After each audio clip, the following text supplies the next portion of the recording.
Well, I'm Jim Burns. Welcome to HomeWord, and I am so glad that you have joined us today. It is going to be an amazing podcast. I'm just going to tell you that ahead of time. Do I say that often? Sometimes. We're going to talk about what it takes to make a marriage work with my guest, Kevin Thompson. And I think we can all agree that great marriages don't just happen. They don't at all. I thought that was going to be the case when I got married 51 years ago. They're made. And intentionally, they're made intentionally day by day by day. And that's what Kevin's book oftentimes talks about. Whether you are starry-eyed in love or struggling to make your marriage work or somewhere between that, this conversation is going to be for you. Kevin Thompson is my guest. I've been excited about him. I've wanted him on this show for a long, long time. He is a wonderful communicator.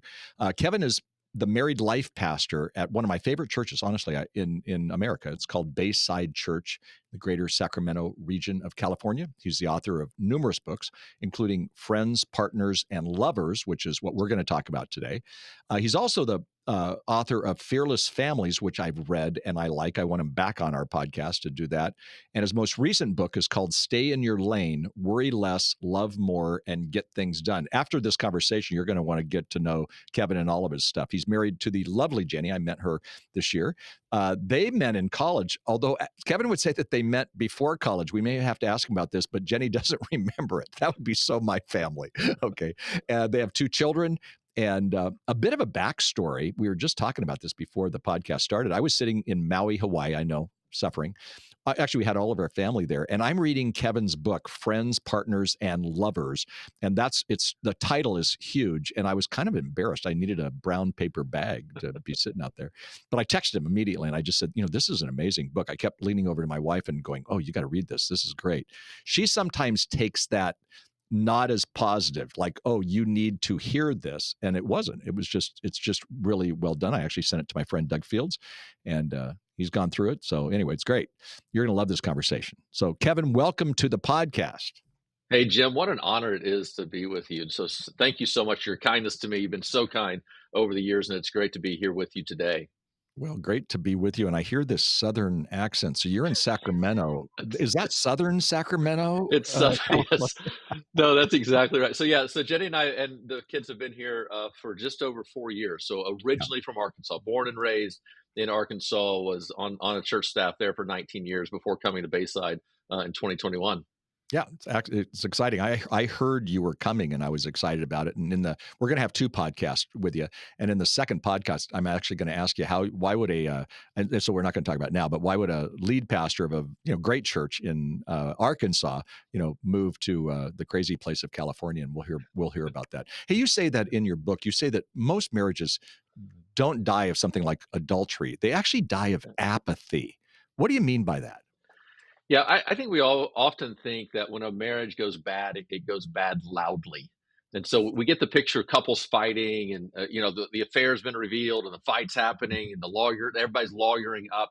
Yeah. And probably about 30% of the time, that's the case. But the other 70% of the time, Yeah. the couple has just drifted apart to such an extent that at the end, they're actually not angry at each other. At the end, they feel nothing toward each other. Right. And it's the byproduct of apathy. Yeah, it's really a drift. And we drift slowly. And if we don't make those course corrections along the way, and we're going to talk about course corrections. We're going to talk about it in this podcast and also in the next podcast. How do you make those course corrections? You used a term, intentional investment. And that was a big term for me. I circled it because you were talking about, and I said this in the beginning, but from your book actually, but we don't just happen upon a good marriage. We actually have to invest in it. A lot of people, that apathy, if they weren't apathetic and if they really put time and energy into it, it would improve their marriage. I just read research that said for 5 years, if people who were in troubled marriages would persevere and work on their marriage in 5 years, 78% would say that their marriage is better off. Not would say, they are saying. So intentional investment. No, I would say in many ways, the marriage you have today is the byproduct of the work you did 2 years ago. And so the great news is, if you don't like where you are, that's heart-rending and no doubt, and it can throw upheaval in so many things. But if you want to be in a different place 2 years from now, start changing what you're doing right now, and you'll see it. I love the idea of investment I'm not a money guy by any means. I'm a Yeah. pastor, so that doesn't that doesn't go hand in hand always. Pastor and money doesn't always go to hand in hand. You're But right. the idea of compounding interest Mm, is to me such an good. integral part. I have a 17-year-old son, and right, I'm talking to him right now about the Yeah. importance of maxing out your Roth IRA at Right. this age. He has his first job. Hey, this is the first thing we're going to do is tithe. The second thing we're going to do is we're going to max out this IRA. Then we're going to spend the rest. And if you'll do that for the rest of your life, Yeah. literally every dollar you invest today is probably worth about 60 to $75 in the future. Yeah. And as true as that is in money, I Mm. actually think it's more true in marriage. Yeah. No, That that's that so the true. lessons we learn today. Think about this: if a young couple can learn how to navigate a problem today, Yeah. how many problems will they use that skill for the rest of their marriage? Yeah, you're so right. I tell this story periodically on this podcast, but I have a mentor. His name is Neil Clark Warren. He created eHarmony. But what people don't know is he's a Christian and he wrote a lot of marriage books. And he's kind of a mentor to me. He's older than me, and kind of at this stage, he's not in the public eye.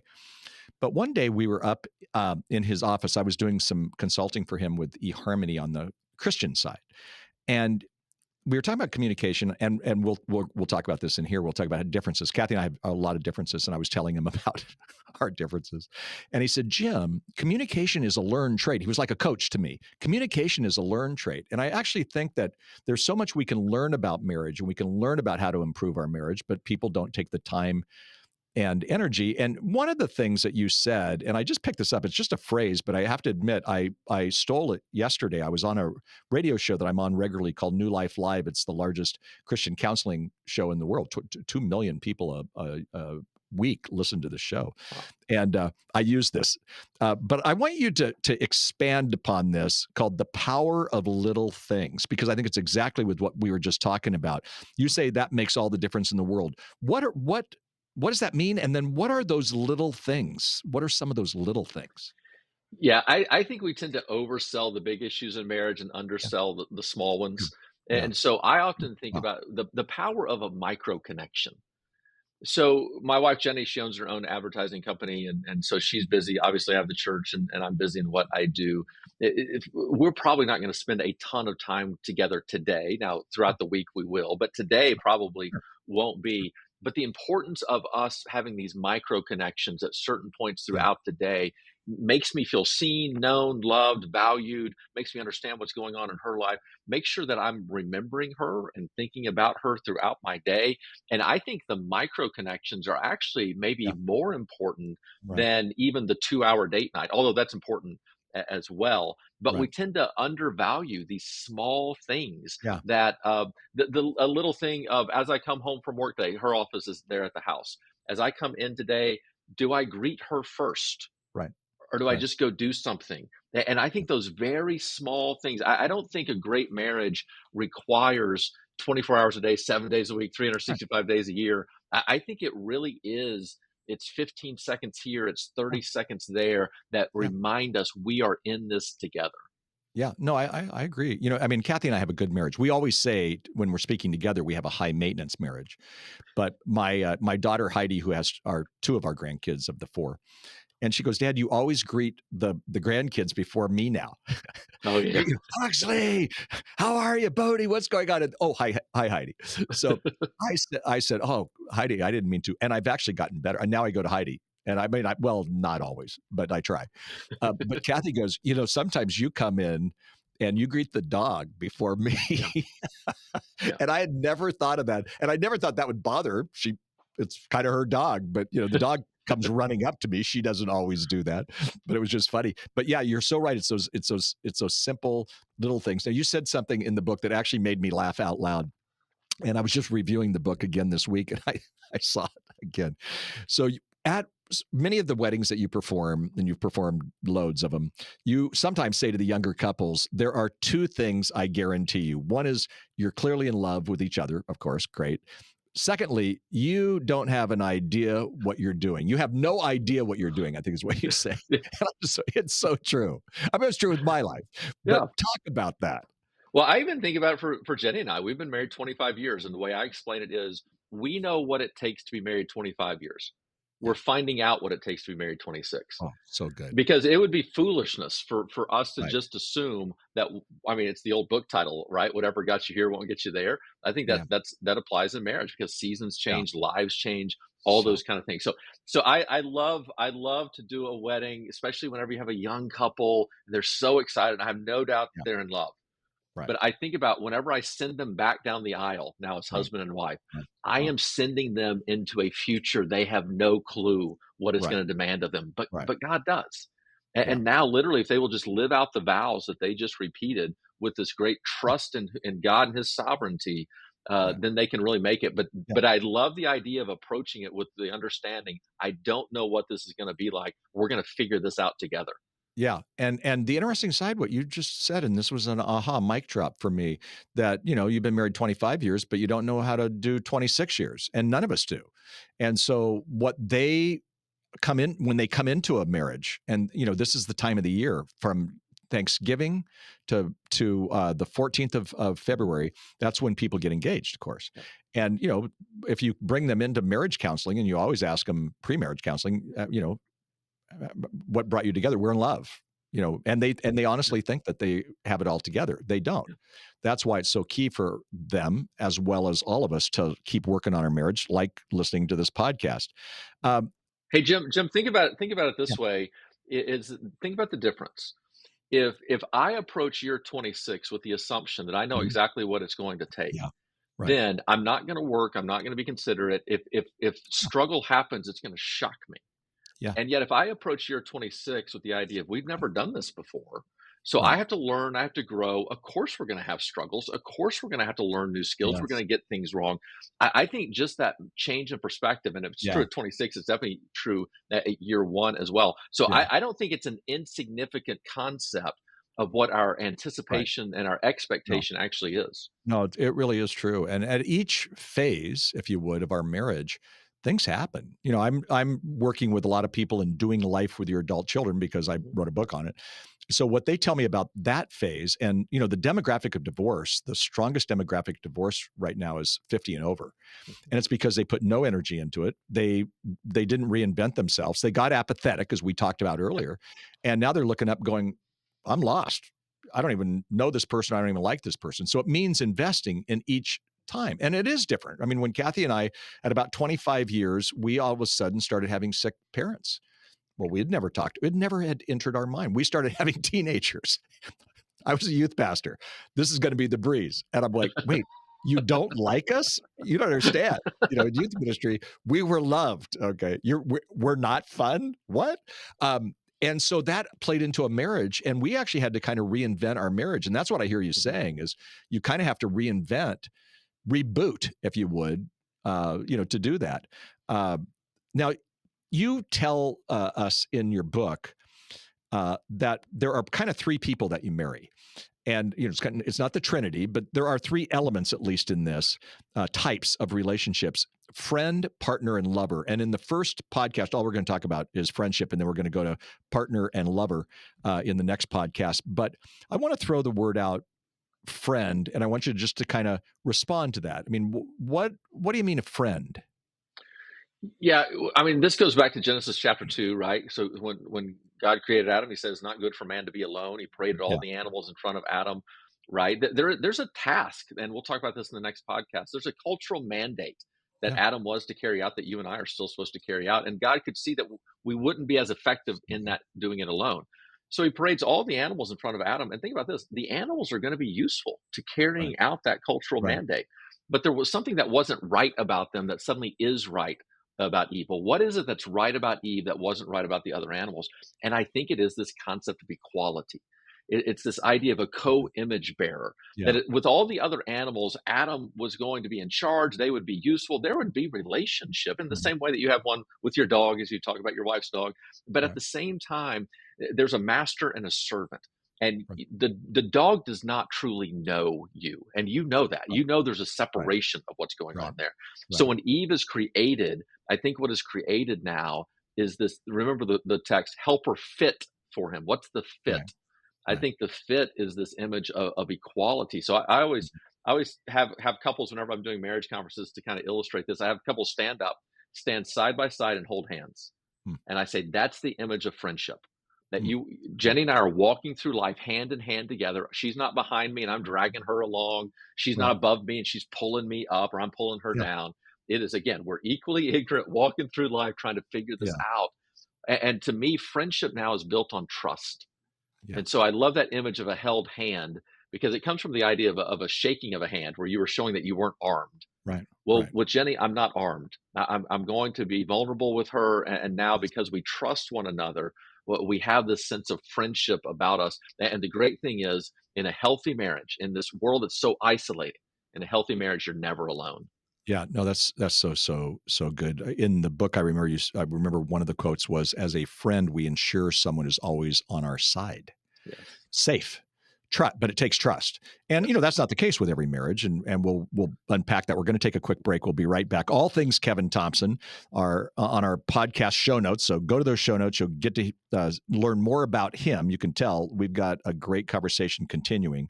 And by the way, it's a wonderful book. Those of you on the podcast or on the YouTube, there it is. It's a wonderful book, Friends, Partners, and Lovers: What It Takes to Make Your Marriage Work. More information about how you can get that book. This may be the book for you this next year. You always hear me say, read one marriage book at least a year. Doesn't have to be mine. Read one parenting book a year. And this may be your book. You can tell it's going to be really, really a good one. We'll be right back. Don't go away. We're here tonight at the Lion Air Museum in Orange County. And the reason I'm so excited about this venue, besides the fact that it's beautiful, it represents why we're here tonight. Just like this place has the Great Plains, but that airport has the latest. We've got 40 years of tried and true biblical foundational equipment and resources to help families, pointing us towards the future. So super excited about HomeWord, what God's going to do. So stay tuned as we honor 40 years, but look forward to the future of what's coming.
Moving forward, while the future of HomeWord is incredible, we are looking to provide help and hope in every chapter of your family story, knowing that every family has a family story and it's a little bit different. And so we want to be there to provide help and hope in those challenging times and in those exciting times for the next generation and the generation after that.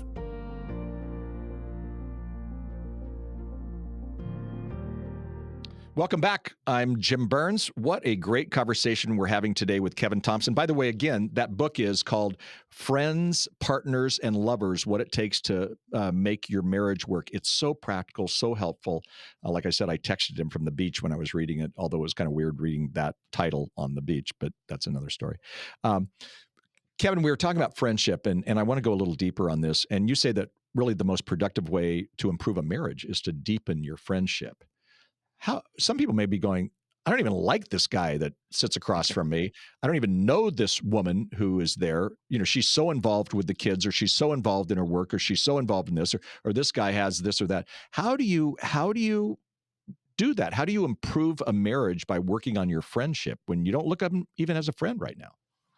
Yeah, I think, Jim, most relationships begin with friendship. I mean, you Yeah, could even say that the first date is primarily, could I right. listen to this person's voice for the rest Yeah, of my life? And right, so, right. but then what happens is That's right. careers build, kids come along, and we lose intention. Yeah. And it doesn't take intention whenever you're first dating to have that Mm, friendship. I mean, you're no. obsessed with the person, you're spending time together, all those things. But as life gets busy, again, partnership, intimacy, they continue, but your friendship begins to drift apart. And so I think Right. so much of it is a look at trust. I think that's vitally important. That's the undercurrent that's going on. And then Right. if trust is there and yet friendship is still weak, I think in our culture the greatest threat to marriage today is probably that of attention. And Right. by having a lack of intention Yeah. regarding attention is where many relationships begin to drift apart. Think about this. Between me and you, you're in Southern California, I'm in Northern California. Between Right. us, there are 5 or 6 major corporations not very far from us spending billions of dollars a year to try to Yeah. figure out how to get our attention. Or attention. And Sure. for every second that they get of our attention in order to sell to us and to sell us, that's being lost somewhere. And primarily for me, where that's being lost is from Jenny, Ella, and Silas, because Hmm. they are not spending billions of dollars to figure out how to get my attention. And, Yeah. and so I think just through drift, we end up in these other places. So how do you rebuild friendship? First and foremost, it Yeah. is a intention of attention. Yeah. And then as you start knowing each other again, spending time, having fun, building trust, I think that friendship can be rekindled pretty quickly. Yeah, and again, it doesn't have to be the big things. You're talking about the little things. You know, Kathy and I've just started something, and it's kind of wild because most people probably watch too many shows or on their computers or on TV or whatever they're watching. We don't watch enough.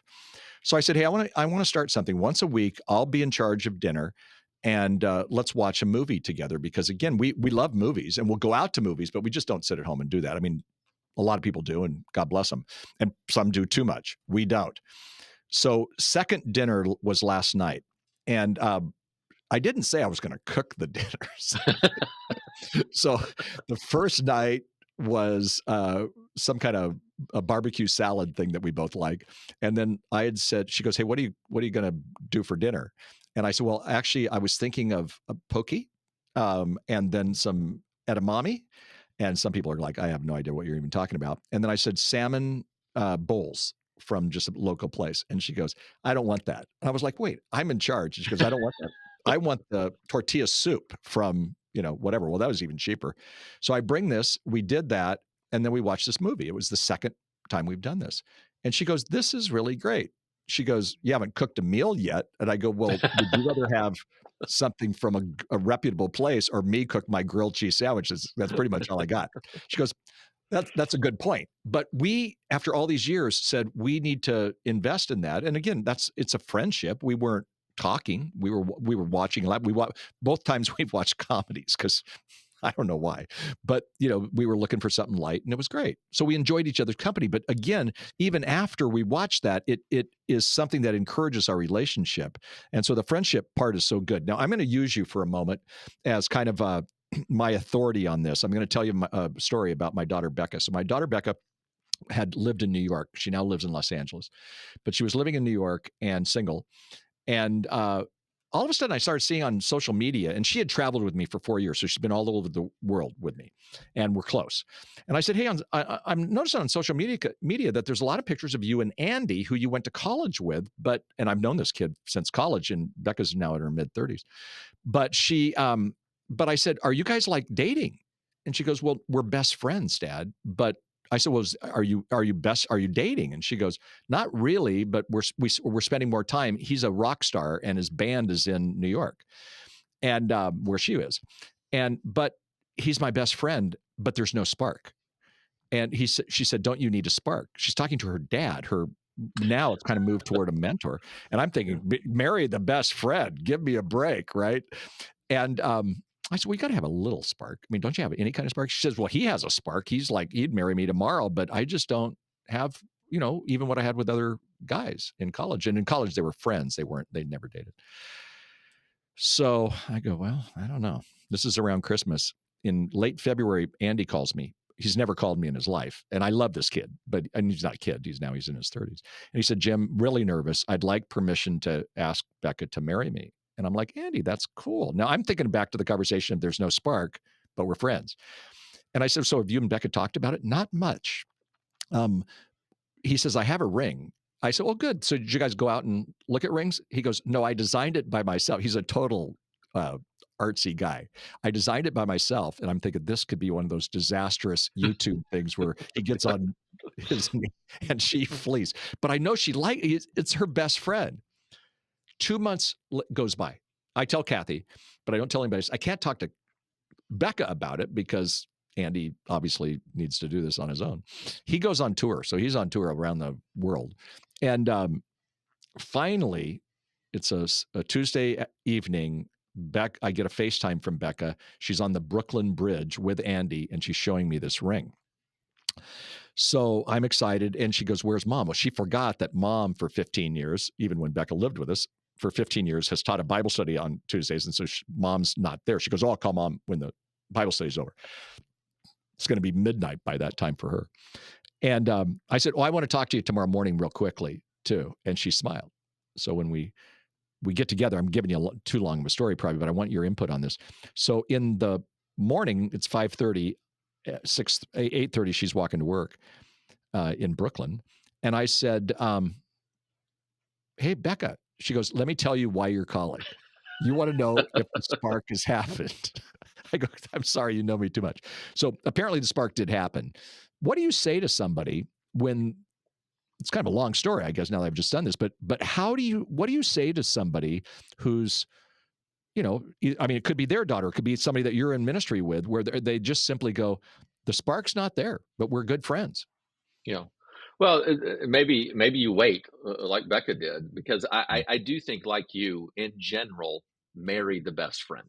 I Yeah. mean, that's generally, it Right. makes Right. total sense. Right. And I think in most cases that spark does come along. If it doesn't, then maybe you don't get married. But if you're looking as you're single and you're listening and you're wondering, all right, who is it that's out there? Look to the person that you are the closest friend with, and that is, Mhm. in my opinion, the most likely person you are to find marital satisfaction with. Yeah, no, I think so too. I'm so grateful in my life. Kathy and I were friends. I actually wanted more. I had a crush on her from the moment I saw her, but she immediately got a boyfriend in college.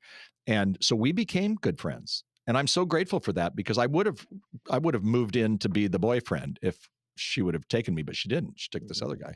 So in our being friends, that really helped us. It even helped us toward trusting all the things that you talked about, trusting, but then it made the transition slower but easier in the relationship. So way too many people just jump into "I'm in love."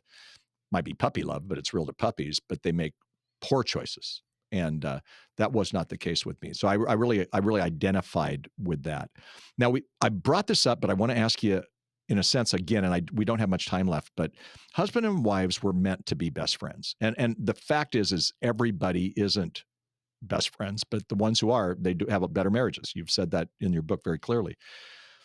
And what do you say to the people who you're doing a marriage conference or you're involved in all the great marriage things that happen at Bayside? Great things too. I mean, I've looked it up several times. I'm so impressed with what you guys do at your church from premarital to just through the whole thing. But what do you say to the couple who they just go, "We are not best friends. I mean, we're married, but my best friends is somebody else." Now, I'm not saying it's inappropriate, even with the opposite sex. I'm just saying, you know, I'd much rather be with my golf buddies than I would with her most of the time, or I would rather be with the women in my Bible study than with him. What do you say to them? Yeah, well, I think our spouse is meant to be our best friend, but not our only friend. And Mhm. so I think we can see this go wrong in two ways. One, you Yeah, have that idea of where the couple are not friends, yeah, and so they find friendship in other places. What I see a lot these days now is where there's an expectation that my spouse should be my only friend. yeah. And Right. now we're expecting from a spouse what, Yeah. 50 years ago an entire community would have provided. Communicated. And So that's a invested. recipe for disaster, I Yeah. think, as well. But I do think we have to see that this friendship component is so important. So I think about friend, partner, and lover like you speak a lot. So imagine a music stand. You put your notes on a music stand, it has three legs. Yeah. If any one of those legs is weak, it will Yeah. create instability. Sure. So I think that's true with these three roles. They roll into each other and Right. they impact each other. Right. So if a couple is out there and would say, you know what, hey man, we're great partners. We still have intimacy. We're just not friends. And they downplay that I would worry about that. Mhm. And Sure. Makes so sense. I would get to work about to see how can we maximize this Yeah. relationship again, not expecting this person to be my only friend, but Right. truly my best friend. And so this is Right. Jenny's the first person I call, Right. good or bad. She's the first person that Right. gets to hear. She's the one that gets to hear the true story. So I would Right. have two questions for couples who aren't friends. One, I would have the question, how was trust broken? Mhm. Because my guess is it was. Very good. My Bingo. guess is, and Yes. trust can break in one of two ways. It can break by explosion, which Mhm. is obviously the affair is revealed, lies are told. Right. But for many couples, it happens by erosion. Yeah. It's just a very slow, subtle failure to be there for each other. Think about what Sue Johnson talks about with her are you accessible, responsive, and engaged? Yeah. That those are the components of what friendship truly looks like. Mhm. And if Yeah. that is eroded away, you have probably turned to somebody else to be there for you. Okay, Yeah. that's fine. Keep those connections, but now let's turn back to your spouse Mhm. and let's rebuild what's going on. And the beautiful thing about trust is it can be rebuilt. Yeah. After trust is in the right process, then I really think it does become about time of how can we make sure. I Right. mean, what you and your wife are doing is brilliant. Jenny and I, our big thing is taking a walk. Yeah. I can feel it when we haven't taken a walk in a little bit. Right. That there's just this sense of we're not on the same page, we're not in Right. rhythm, and yet Right. we go out and we take a walk and we're Yeah. reunited. So to Yeah. find your place as a couple of where you can find that meaningful time of connection, I think your friendship can be rebuilt. Yeah, that's really good news. I mean, it's a great way for us to end this part of the podcast because we're going to bring it up again in the next podcast. But the fact is you if you're I'm just going to speak to you all, not to Kevin now, but to you. If you're in a relationship and you aren't good friends, I mean, it's not going to happen tomorrow, but it is investing, and it might be investing in a walk. I've told the story before of one of my very good friends, one of his partner in ministry's good friends. I sent them to a marriage intensive for 4 days, and they didn't want to go, and neither one of them wanted to go, and they were really having trouble. But major figure in the Christian world, and when they got back, I went over to their house and I to talk to them and see how the intensive went. Probably cost $6,000, and I said, "What'd you learn?" They said, "We learned to take a walk together every night." And I'm thinking, I could have told you that, but what they're so efficient that one did the dishes and the other would walk the dog, and then the other did the dishes and they would walk the dog. And so the counselor just said, "Well, it's one of those little things. Why don't you just put it together and why don't you walk?" And they go, "That's transforming our relationship right now." And I'm thinking, "Oh my gosh, you could have saved a lot of money and time if that's your only issue." There were other issues, obviously, but so good. I appreciate you doing that, Kevin. Thank you so much for being with us. What a joy to have you with us today. So good. Thank you. What an honor. And we'll come back. We'll come back on the next podcast. So if this is part one of a part two, we don't do this very often, but I just felt like there was so much content that we could do. Such a joy to have Kevin with us today, and next time as well. Again, his book is called Friends, Partners, and Lovers: What It Takes to Make a Marriage Work, and all that stuff is on our podcast show notes. So go get the information. Make this the book that you're going to read this year. It's at the end of the year, so make this your January goal or whatever it might be. Hey, and before we go, I want to tell you a story that's meaningful to me, and it really relates to what we were talking about. I didn't realize how much, but my grandma, her name was Nene, and Nene, Nene, which is how the Hawaiians spell it, is a goose, and she walked like a goose. She was about 4'11" by 4'11". She waddled, and the favorite person of my life. She took me to a movie when I was young. So this is an old movie. It's called Shenandoah. Most people don't remember it. And there was a young man who asked the father for his daughter's hand in marriage. And the father had one of the most remarkable responses. It goes right along with what Kevin and I have been talking about. "Do you like my daughter?" And the young man corrected him and said, "No, I love your daughter." He said, "Well, I didn't ask that. Loving her is not good enough. I asked, do you like her?" And what he went on to say was there's a difference between love and like, and no doubt passion and romance are a part of it all. And we'll talk about that in the next podcast. But authorities tell us that over 80% of couples in successful marriages report that they are best friends, what we've been talking about. Best friends bring out, breast friends will be on our next podcast, by the way, people. Best friends bring out the best in each other, and they feel accepted, they feel trust, they love each other. There is both physical intimacy, yes, but there's also emotional connection. So be purposeful about that. we've got to learn to like our spouse. And again, you can be mad at your spouse 24/7, 365. Some of you have teenagers. You can be mad at them 24/7, 365. I get it. However, this is about being intentional. Be purposeful about creating connection and friendship with your spouse, or you're going to drift. Okay. Take those walks that we're talking about. Find a hobby together. Join a small group at your church or a club. You know, Kathy and I like that stuff. We like the beach. So we do a lot of stuff around the beach. We live on the beach. Not on the beach. We don't have that view, but we have a beach close by. Long walks. We love that. We take our dog for walks, paddleboarding, travel. That makes it easier. You know, a number of years ago now, not a number of years ago, but I think maybe right around COVID, I wrote a book called Have Serious Fun and 12 Other Principles to Make Your Life Count. And having fun is a prerequisite for connecting. So with your spouse, if it's dull and you need to do a course correction, have some fun. I mean, it's going to build memories. It's going to reduce stress. It's going to open up a closed spirit. And you got to ask the question, what can we do together to have fun? Now, there are people who have talked to me even recently who said, I can't think of anything. Well, then go to dinner, make a list of 10 things you can do together and do them. That's what Kathy and I have done. I'm challenging you to go on a date on a regular basis. That's giving your spouse 1% of your week. That's it. Okay. So go do that. Again, my thanks to Kevin Thompson for being with us.